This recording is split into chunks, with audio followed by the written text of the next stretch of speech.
My name is Jim Brosnahan, and for many years, when I wasn't trying cases, I was teaching lawyers and law students. And one of the things came to my attention was how many of that group were concerned about their voice. And I've done one on one sessions with them, but I thought it might be helpful if I showed you how to practice the elements of your voice. And I know a lot of you are concerned about it, but all of you can benefit by improving your voice. So, what I've done is take 6 elements of the voice: tempo, volume, tone, emphasis, clarity, pauses. And very briefly, I'm going to demonstrate how easy it is to practice that. So I've got my phone, I'm recording it, and let's take tempo. You tend to talk too fast. Your mother told you you talk too fast, so it goes all the way back. You're in a hurry. You got to drive the kids to school. You have to get to the office, and you're going to take a deposition, or more likely you're a lay person, but you really want to develop your voice. So the problem is that you're in a hurry, and very often people will say to you, can you say that again? Can you slow that down? So here's what I'm going to do. I'm going to try this. I'm going to listen to it, and then I'm going to change it.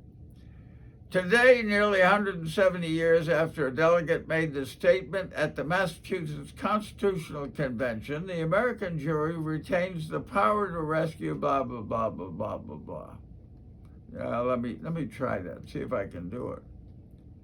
Today, nearly 170 years after a delegate made this statement at the Massachusetts Constitutional Convention.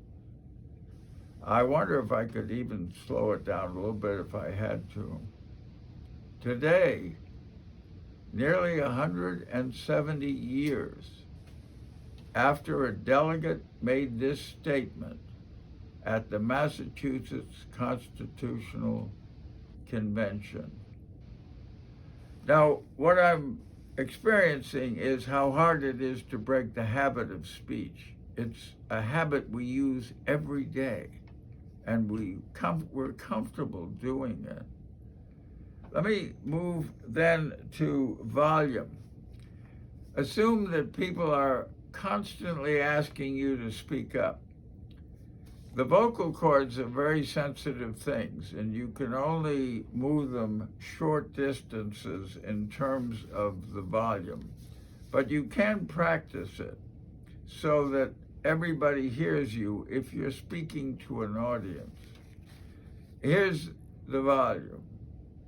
Perhaps it'd be soft. That's my way. Not only is that the way I speak, that's my personality. I like it that way.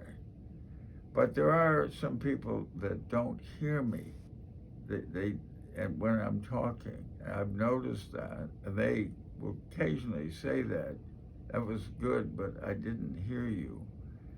So now we work on the volume, and we try to throw our voice like actors do, and they're able to throw the voice from the stage up into the second balcony. I'm not suggesting you do that, but I am suggesting you be conscious of the ability to throw the voice to your audience. If it's one person, they can hear you. But if you want to speak to a larger group, then everybody's got to hear you. If they didn't hear you, then they didn't get your message, whatever it was.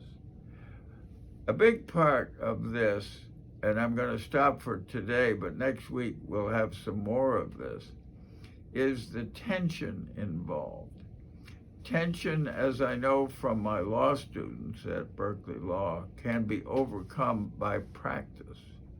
If you do practice these elements, and next week we'll cover four more elements of the voice.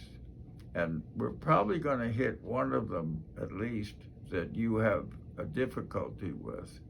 But if you practice this and practice and practice and practice, take the time to do it, you'll be surprised how beneficial it will be to you being able to speak. You'll get more used to it. You'll be able to do it. Maybe your job is important. You have to report to the board of directors. You have to report to your boss. And what we want is when you're done, then the boss, the board, whatever says, that person really knows what they're talking about.